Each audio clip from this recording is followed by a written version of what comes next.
अस्सलाम वालेकुम, मैं हूं मुनीब शफीक और आप देख रहे हैं मुनीब बोलो।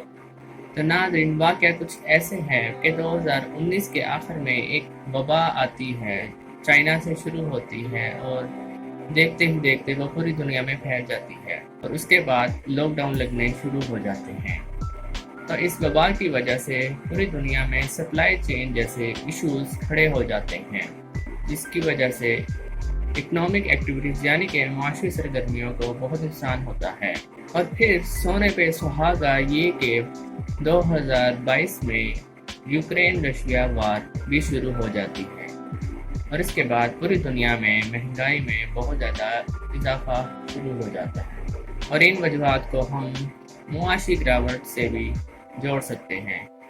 तो जी हाँ नाज़रीन, मेरे आज के वीडियो का टॉपिक है मुआशी गिरावट में हमारे लिए क्या मौका है और हम अपने बेहतरीन मुस्तकबिल के लिए क्या कर सकते हैं।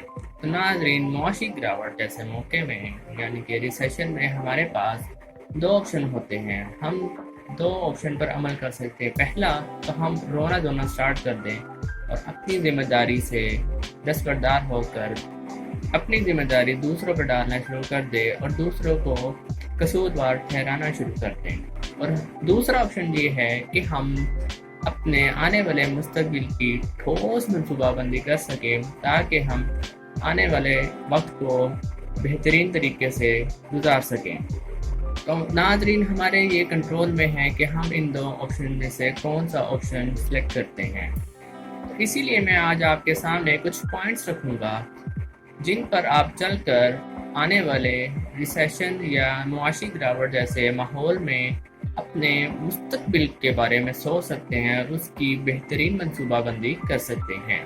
तो मेरा पहला पॉइंट है कि जब मुआशी गिरावट जैसा माहौल बन जाता है तो हमारे लिए काफ़ी वक्त होता है हम अपने आप को देखें कि हम कौन से चीज़ों में कमज़ोर हैं और अपने हुनर को बेहतरीन बना सकते हैं, क्योंकि मुआशी गिरावट जैसे माहौल में मुआशी सरगर्मियाँ बहुत कम हो जाती हैं और हमारे लिए वक्त काफ़ी ज़्यादा निकल जाता है। तो हमारे पास ये मौका है कि हम अपने हुनर को अपडेट करें और दुनिया में जो तब्दीलियाँ आ रही हैं उस हिसाब से अपने स्किल्स को अपडेट करके आने वाले मुस्तकबिल के लिए अपने आप को तैयार कर सकें।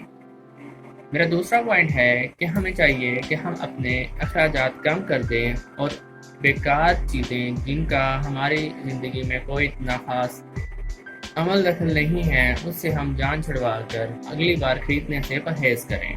मेरा तीसरा पॉइंट है कि हमें चाहिए कि एमरजेंसी फंड को बनाएं ताकि हम किसी भी बुरे वक्त पर उस फंड्स को इस्तेमाल करके हम किसी भी मुश्किल हालात से बाहर निकल सकें।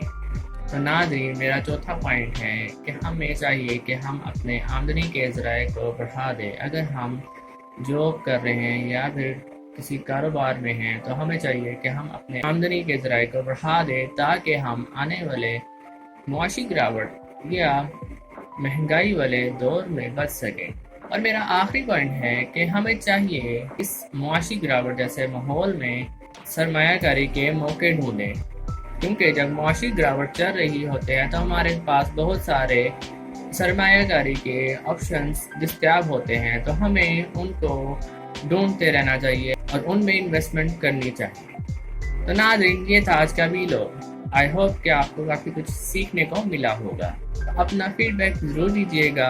आपसे मुलाकात होती है इंशाअल्लाह अगले वीडियो में। खुदा हाफिज़।